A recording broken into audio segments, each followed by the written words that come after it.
السلام عليكم ورحمة الله وبركاته. نحمده ونصلي على رسوله الكريم. أما بعد أعوذ بالله من الشيطان الرجيم. بسم الله الرحمن الرحيم. فصل لربك وانحر. صدق الله العظيم. صلى الله على سيدنا محمد وعلى آله صلى الله عليه وسلم وعلى آله وأصحابه وسلم. দেশ বিদেশের কাছের এবং দূরের সকল মুসলিম ভাই বোনদের প্রতি আমি অন্তঃস্থল থেকে আন্তরিক গ্রহণ করছি। মহান আল্লাহ রাব্বুল আলামিনের দরবারে শুকরিয়া আদায় করছি যে পবিত্র জিলহজ সাদের এই দিনে কুরবানির কয়েকটি বিশেষ মাসআলা নিয়ে আলোচনা করার আল্লাহ তৌফিক দান করেছেন। এজন্য কালিমাতুশ শুকর আদায় করি আমরা করি আলহামদুলিল্লাহ। কুরবানি মহান আল্লাহ পাকের নৈকট্য লাভের একটি অন্যতম মাধ্যম। এই কুরবানি দেওয়ার জন্য আল্লাহ পাক তার প্রিয় হাবিব সাল্লাল্লাহু আলাইহি ওয়াসাল্লামকে ইরশাদ করেছেন, ফাসাল্লি লিরাব্বিকা ওয়ানহার। হে আমার হাবিব, আপনি নামাজ আদায় করুন অথবা কুরবানি করুন। আমার আল্লাহ পাক ইরশাদ করেছেন, ওয়াল বুদনা জাআলনা লাকুম মিন শাআইরিল্লাহি ফিহা লাকুম খায়র। আল্লাহ পাক ইরশাদ করেছেন, এই বুদনা মানে কুরবানি জন্তু, এই সবগুলো হচ্ছে মহান আল্লাহ পাকের কুদরতের নিদর্শন। এটার মধ্যে আমাদের জন্য রয়েছে পবিত্র ফরজ। কুরবানি রাসূল পাক সাল্লাল্লাহু আলাইহি ওয়াসাল্লাম কখনো ছাড়েন নাই। নবীজি কুরবানি সব সময় আদায় করেছেন। আমরা ওই কুরবানিটা সঠিক পদ্ধতিতে যদি আদায় করি তাহলে আমরা অসংখ্য অগণিত সবের অধিকারী হব। সামান্য ভুলের কারণে বা অনেকের না জানার কারণে অনেক সবের এই বিষয়টা থেকে অনেকে অনেক সময় বঞ্চিত হয়ে থাকে। এজন্য এ ব্যাপারে কিছু অ্যালার্ট করার জন্য, সতর্ক করার জন্য আজকের এই ভিডিও অবতারণা বা আজকের এই আমরা সরাসরি এই অনুষ্ঠানের অবতারণা করা হয়েছে সুইচ বেঙ্গল গোবিন্দগঞ্জ শাখার পক্ষ থেকে। হাফিজ সাজ্জাদুর রহমান লামাহাজির পক্ষ থেকে তাকে অসংখ্য গণিত ধন্যবাদ। তো মুসলিম ভাই বোনদের জন্য উপকারের জন্যই তিনি আজকের এই অনুষ্ঠানটা সাজিয়েছেন। এজন্য তাকেও ধন্যবাদ জানাই। মহান আল্লাহ পাক তাকেও যেন নেক রাজা বা প্রতিদান প্রদান করে। প্রথমত আলোচনা করব আমি একটা বিষয়, সেটা হচ্ছে আমরা অনেকে মনে করি যে কুরবানি তো সবার উপরে ফরজ না, বিশেষ করে যাদের উপর যাকাত ফরজ তাদের উপরে কুরবানি ফরজ বা ওয়াজিব হয়ে থাকে। আসলে এই একটা ভুল ধারণা নিয়ে আমরা অবস্থান করছি। যাদের উপর সদকায়ে ফিতির ওয়াজিব হয়, যে পরিমাণ সম্পদ থাকলে সদকায়ে ফিতর ওয়াজিব হয়, সেই পরিমাণ সম্পদ যদি কুরবানির দিনগুলিতে কারো নিকট থাকে তাহলে সেই ব্যক্তির উপর কুরবানি ওয়াজিব। যাকাত ওয়াজিব হতে হলে পূর্ণ এক বছর এই সম্পদটা তার নিকট থাকতে হবে এবং এই মালটা মালের নামি মানে বৃদ্ধিপ্রাপ্ত মাল হতে হবে যাকাতের ক্ষেত্রে। কিন্তু কুরবানির ক্ষেত্রে তো সেই রকম না। কুরবানির ক্ষেত্রে নেশাব হচ্ছে যে কারো হাওয়াই যে আসলিয়া, অর্থাৎ জীবন ধারণের মতো সামানা, আসবাবপত্র ইত্যাদি ব্যতিরেক এইগুলার পরে যদি তার নিকট 52.5 তুলা রূপা অথবা রূপার সমতুল্য সমমান পরিমাণ টাকা থাকে অথবা অন্যান্য সম্পদ থাকে 52.5 তুলা রূপার সম পরিমাণ মূল্যের, তাহলে তার উপরও কোরবানি আছে। যেমন ধরেন, বিষয়টা আরো একটু ক্লিয়ার করছি, যেমন ধরেন আপনার জীবন ধারণের জন্য আপনার একটা বসত ঘরের দরকার, আপনার কিছু খাট পালং চেয়ার টেবিলের দরকার। এই খাট পালং চেয়ার টেবিল এবং বসত ঘর ব্যতীত যদি আপনার ঘরে বিলাসী দ্রব্য থাকে, সেই বিলাসী দ্রব্যটা হচ্ছে যদি আপনার ঘরে যদি সোফা থাকে, ডিনার সেট থাকে, ল্যাপটপ থাকে, কম্পিউটার থাকে, ফ্রিজ থাকে, তাইলে এগুলো হচ্ছে বিলাসী দ্রব্য। আর এগুলার মূল্য যদি 52.5 তুলা রূপার সমপরিমাণ হয় তাহলে আপনার উপরও কুরবানি ওয়াজিব। আসলে আমরা এই বিষয়টা অনেকে এটারে ফাঁস কাটিয়ে যাচ্ছি, বুঝতেই পারি না যে আমার উপর যে কুরবানি কবে ওয়াজিব হয়ে গেছে সেই খবরই রাখে। আমাকে অনেকে প্রশ্ন করেন যে হুজুর আমি তো ঋণগ্রস্ত, তাহলে আমার উপর কি কুরবানি ওয়াজিব? তো আমি সেদিন বলেছি বা অনেকে প্রশ্নের উত্তরে বলে থাকি যে আমাদের জানা দরকার ঋণ দুই প্রকার। এক প্রকার ঋণ হচ্ছে প্রয়োজনীয় ঋণ, আর এক প্রকার ঋণ হচ্ছে উন্নয়নমূলক ঋণ। প্রয়োজনীয় প্রয়োজনীয় ঋণ হচ্ছে আপনার ইজ্জত সম্মান জীবন ধারণের জন্য যে ঋণ করেন সেটা। যেমন ধরেন আপনি ঘর বানানোর জন্য ঋণ করেছেন, আপনি খাওয়ার জন্য ঋণ করেছেন, ইজ্জত বাঁচানোর জন্য ঋণ করেছেন, এটা হলো প্রয়োজনীয় ঋণ।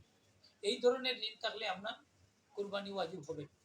কিন্তু আপনি আপনার ঘর একতলা আছে, দুতলা করার জন্য, অথবা আপনি দোকান কোটা করার জন্য, টাওয়ার করার জন্য, গাড়ি ক্রয় করার জন্য, ছেলেকে বিদেশ দেওয়ার জন্য বা নিজে বিদেশ যাওয়ার জন্য, ল্যাপটপ পরিচালনার জন্য, ফ্রিজ কেনার জন্য, এইভাবে আপনি যদি ঋণ হয়ে থাকে, এই ধরনের ক্ষেত্রে যদি ঋণগ্রস্ত হয়ে থাকে, এটারে বলা হয় প্রয়োজনীয় ঋণ। এই এটারে বলা হয় উন্নয়নমূলক ঋণ। এই উন্নয়নমূলক ঋণ যদি কারো অধীনে থাকে আর সেই ব্যক্তি এই কুরবানির দিনগুলা যদি পায়, তাহলে সেই ব্যক্তির বিয়ে কুরবানি আছে। আবার বলছি, উন্নয়নমূলক ঋণের জন্য কুরবানি সাকিত হবে না, স্থগিত হবে না, বরং উন্নয়নমূলক ঋণ যদি তাকে কারো দায়িত্বে বা জিম্মা, তাহলে সেই ব্যক্তিও কুরবানি দিতে হবে। সেই ক্ষেত্রে আমরা হুঁশিয়ার থাকা দরকার। যেমন ধরেন আপনি কোনো ব্যক্তির কাছে টাকা পান, সে টাকাটা আপনার পরিশোধ হচ্ছে না, এখন আমরা কি করব? এটা তো আপনি আরেকজনের কাছে ঋণ পান, এই টাকা যখন আপনার কাছে আসলে আপনি মালিক হবে। হ্যাঁ, এই টাকাটা যে ব্যক্তি আপনার কাছ থেকে নিয়েছে, এটা এই ঋণটা যদি 2-1 বছরের ভিতরে বা কিছুদিনের ভিতরে পাওয়ার সম্ভাবনা থাকে, তাহলে অবশ্যই আপনি কুরবানি দিতে হবে। আর যদি তার থামাদি ঋণ হয়, থামাদি ঋণ হচ্ছে কোন দিন পাবো এটার কোনো ঠিকানা নেই, নির্দিষ্টতা নেই, এটা হলো থামাদি ঋণ। তাহলে আপনি যদি আপনি এটা হস্তগত না হয়, তাহলে আপনি কুরবানি না দিলেও চলবে, মানে আপনার উপর ওয়াজিব। আমাদের দেশে আহলে হাদিস ভাইরা বলে থাকে যে যাদের উপর কুরবানি ওয়াজিব, ওরা যদি কুরবানি না দিয়ে টাকাটা সদকা করে দেয়, তাহলে কোনো অসুবিধা নেই, নাউজুবিল্লাহ। আমার অনেক আহলে হাদিস ভাইরা বলে থাকে যে কুরবানি দেওয়াটাই এটা হচ্ছে একটা নফল বিষয়, সওয়াবের কাজ। না দিলেও বড় বড় ধনী লোকেরা যারা আছে, যাদের কুরবানি ওয়াজিব, এরা যদি কুরবানি নাও দেয়, কোনো গুনাহগার হবে না। এটাও কিন্তু একটা ভুল ধারণা, মুসলিম মিল্লাতকে দ্বিধাদ্বন্দ্বের মধ্যে ফেলার জন্য, তো অখণ্ড বিখণ্ডিত করার জন্য, টুকরো টুকরো করার জন্য এই ধরনের ভুল ফতোয়াটা জারি করা হচ্ছে। আমি সতর্ক করতে চাই, এই ধরনের ভুল ফতোয়া দিয়ে মানুষের ঈমান আকীদা নষ্ট করবেন না। যেহেতু রাসূলুল্লাহ সাহাবায়ে কেরাম রিদওয়ানুল্লাহি তাআলা আলাইহিম কুরবানি দিয়েছেন, এবং রাসূল পাক সাল্লাল্লাহু আলাইহি ওয়াসাল্লাম নিজে কুরবানি দিয়েছেন, এবং কুরবানির মধ্যে অসংখ্য গণিত সওয়াব আছে, নবীজি ইরশাদ করেছেন। তাহলে এটা কি করে এটা কে আপনারা হাস্তাক্ষরভাবে দেখবেন? এটা ইব্রাহিম আলাইহিস সালামের স্মৃতি বহন করে রাসূল পাক সাল্লাল্লাহু প্রশ্ন করা হয়েছিল, ইয়া সাল্লাম, এই কুরবানি যে আমাদের জন্য কি রয়েছে? নবীজি বললেন, এটা তোমাদের আদি পিতা ইব্রাহিম আলাইহিস সালামের সুন্নত।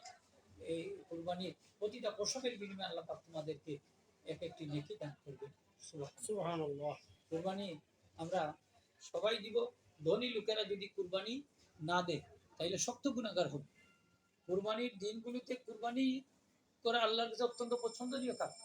এক্ষেত্রে টাকা সৎকা করলে হবে না। আপনি টাকা কোন সময় সৎকা করবেন? যদি কুরবানির দিন অতিবাহিত হয়ে যায়, তারপরে আপনি কুরবানি দিতে পারেন না, তখনই আপনি এই সমপরিমাণ একটা জন্তুর এই যে মূল্যটা আছে, মূল্যটা সৎকা করে দিবেন। অথবা তার পরিবর্তে আপনি একটা ভেড়া বা খাসি, সম্পূর্ণ ভেড়া বা খাসি গরিব মিসকিনের মধ্যে সৎকা করে দিবেন। এটার গুস্ত কিন্তু আপনি খেতে পারবেন, অবশ্যই সৎকা করে দিতে হবে, এটার গুস্ত আপনি খেতে পারবেন। তো যাই হোক, এই মশালাটার ক্ষেত্রে আমরা সবাই উদাসীন। অনেক মহিলারা মনে করেন, মা বোনেরা, যে আমি তো 7.5 তোলা স্বর্ণ আমার কাছে নাই, তাহলে তো আমার উপরে কুরবানি আসবে না। এটা একটা ভুল। কারণ স্বর্ণ যদি 1 ভরিও থাকে, রৌপ্য যদি 1 ভরি থাকে, স্বর্ণের সাথে যদি রৌপ্য মিলিত হয়ে যায়, অথবা স্বর্ণের সাথে যদি নগদ টাকা মিলিত হয়ে যায়, আর এটা 52.5 তোলা রূপার সমপরিমাণ মূল্যের হয় দাঁড়ায়, তাহলে সেই মহিলার উপরও কুরবানি ওয়াজিব। আমি আবার বলছি, ধরেন কারো কাছে 1 ভরি স্বর্ণ আছে, 1 ভরি স্বর্ণের দাম যদি আমরা ধরি, আপাতত পুরানা স্বর্ণ যদি ধরি 70,000 টাকা বা 80,000 টাকা, আর তার সাথে যদি নগদ তার 1,000 টাকা থাকে, অথবা রৌপ্য যদি আধা ভরি বা 1 ভরি থাকে, তাহলে এই টাকা মিলে যদি 52.5 তোলা রূপার সমপরিমাণ হয় বা মূল্যের সমপরিমাণ হয়, তাহলে এই মহিলার উপরে কুরবানি হয়েছে। তাহলে আমরা অনেক মা বোন নাক দেখাইয়া ঘুমাইতেছে, কানের তেল দিয়ে ঘুমাইতেছে। আমার তো 7.5 ভরি নয়, তাহলে আমার উপর তো আর কুরবানি আসতেছে না। কে বলছে কুরবানি আসতেছে না? আপনার কুরবানি তো আপনার উপরে ওয়াজিব হয়ে গেছে। আপনি একদম জাননেওয়ালা মানুষকে জিজ্ঞেস করেন যে আমার কুরবানি আসবে নি? আমার তো 2 ভরি স্বর্ণ বা 3 ভরি স্বর্ণ আমার কাছে আছে, কিছু নগদ টাকা আছে, কিছু রৌপ্য আমার সাথে আছে। তখন উনি মুফতি সাহেব হইলে উনি বলবেন যে অবশ্যই আপনার উপরে জাকাত কুরবানি ওয়াজিব হয়ে গেছে। মা বোনেরা, ভালো করে সতর্ক হয়ে মশলাটা শুনবেন। আমি আপনাদের কাছে সনির্বন্ধ অনুরোধ করছি। আমরা অনেক সময় স্ত্রীর পক্ষ থেকে স্বামী এবং স্বামীর পক্ষ থেকে স্ত্রীও অনেক সময় কুরবানি দিয়ে থাকে। এটা জায়েজ আছে যদি অনুমতি থাকে। সাধারণত স্ত্রীর পক্ষ থেকে স্বামীরা কুরবানি দিয়ে থাকে। হ্যাঁ, দিতে পারেন, তবে এক্ষেত্রে স্ত্রীর অনুমতি লাগবে। স্ত্রী যদি অনুমতি দেয় তাহলে উনি আদায় করলে কোনো অসুবিধা নেই, আদায় হয়ে যাবে। তো আরেকটা মশালা আমি সংক্ষিপ্তভাবে আলোচনা করতে চাই। সেই মশালাটা হচ্ছে যে আমরা আমাদের দেশে অনেকে দেখা যায় যে নিজের গরু নিজে বা নিজের কুরবানির পশু নিজে নিজে জবে করে না, মসজিদের ইমাম সাহেবকে দিবে বা মসজিদ সাহেবকে দিবা অন্য লোককে দিয়ে জবাই করা। এক্ষেত্রে আমরা কিন্তু একটা ভুলের মধ্যে আছি। কি ভুল? যে অন্যকে যদি আমি জবাই করাই তাহলে তাকে পারিশ্রমিক দিতে হবে। আপনি যদি এক্ষেত্রে পারিশ্রমিক না দেন তাহলে আপনার কুরবানি সই হবে। আবার বলছি, আপনার গরু বা আপনার কুরবানির জন্তু আপনি নিজে জবাই দিবেন। নিজে জবাই দেওয়া সুন্নত। প্রিয় নবী মুহাম্মদ রাসূলুল্লাহ সাল্লাল্লাহু আলাইহি ওয়াসাল্লাম তিনি নিজেই কুরবানি দিতেন। সাহাবায়ে কেরামরা নিজেই তাদের নিজের গরু কুরবানি দিতেন বা কুরবানির পশু কুরবানি করতেন। আমরা অনেকে বলে থাকি যে আমি তো নিয়ত জানি না, এই জন্য তো আমি নিজে কুরবানি দিতে পারি না। ভাই, নিয়তটা তো আপনার মনের ব্যাপার। আপনি মনে মনে যদি নিয়ত করেন যে আমি আল্লাহর কাছে কুরবানি দিতেছি, এটাই তো নিয়ত। আর কি নিয়ত লাগে? শুধু আপনি বলবেন বিসমিল্লাহি আল্লাহু আকবার বলে গলার মধ্যে ছুরিটা ছাড়িয়ে দিবেন, আপনার কুরবানি হয়ে গেছে। এখন এক্ষেত্রে আরেকটা মশলা হচ্ছে যে জবাই কার্যে যদি কেউ সহযোগিতা করে সেও বিসমিল্লাহি আল্লাহু আকবার বলতে হবে। যেমন ধরেন ইমাম সাহেব জবাই করতেছে, তার হাতের উপর আরেকজনে হাত রাখছে এই ছুরিটা চালানোর সময়, তাহলে উনিও বিসমিল্লাহি আল্লাহু আকবার বলতে হবে। যদি না বলে তাহলে কুরবানির গোশত হালাল হবে না। আবার বলছি, কুরবানির গোশত হালাল হবে না। তাহলে জবাই কার্যে যতজন শরীক হবে, বিশেষ করে এমনি ছুরি চালানোর সময়, এই ছুরি চালানোর কার্যে যতজন সহযোগিতা করে ছুরি চালানোর কার্যে সবাই বিসমিল্লাহি আল্লাহু আকবার বলতে হবে। আর এক্ষেত্রে মুস্তাহাব হচ্ছে যত লোকেরা এই কুরবানির জন্তুটার সাথে সহযোগিতা করবে সবাই বিসমিল্লাহি আল্লাহু আকবার বলা মুস্তাহাব। ভালো। আরেকটা মশালা শর্টকাট করে বলছি। আরেকটা মশালা হচ্ছে অনেক সময় যে যারা গোশত কেটে দেয়, বানাইয়া দেয়, আমরা সিলেটি ভাষায় বলে বানাইয়া দেয়, তাদেরকেও দেখা যায় যে অনেক সময় যারা কুরবানি দাতা তারা একটা গোশতের বা মাংসের একটা অংশ তাদেরকেও দেয়, একটা বাটি তাদেরকে দেয় বা একটা সাদা তাদেরকে দেয়, যেটা তোমার বানানোর জন্য, আর এটা দিলাম তোমার আত্মীয়তার সুযোগ। এক্ষেত্রে আপনার কুরবানিটা সহি হলো। কেন? যে আপনি কুরবানির গোশত দ্বারা যদি আপনি পারিশ্রমিক দেন তাহলে আপনার কুরবানি সহি হবে। এজন্য আপনি এই গোশতটা ওনাকে এইভাবে পারিশ্রমিক দিতে পারবেন। আপনি টাকা দিবেন, তারপরে গোশত এক বাটি হোক 2 বাটি হোক বা কিছু অংশ আপনার থেকে কত আত্মীয়তা স্বজন অংশ থেকে গরিব অংশ থেকে তাকে দান করবেন। আপনার কুরবানিটা সহি হয়ে যাবে। অনেক জায়গায় আমি দেখেছি, একবার মাটি এলাকায় গিয়েছিলাম, দেখি মসজিদের মধ্যে সারিবদ্ধভাবে কয়েকটি গরুর মাথা রাখা, কল্লা রাখা। আমি জিজ্ঞেস করলাম এগুলা খা, একদম বললেন এগুলা ইমাম সাহেবের করবে। তো আমি বললাম কেন?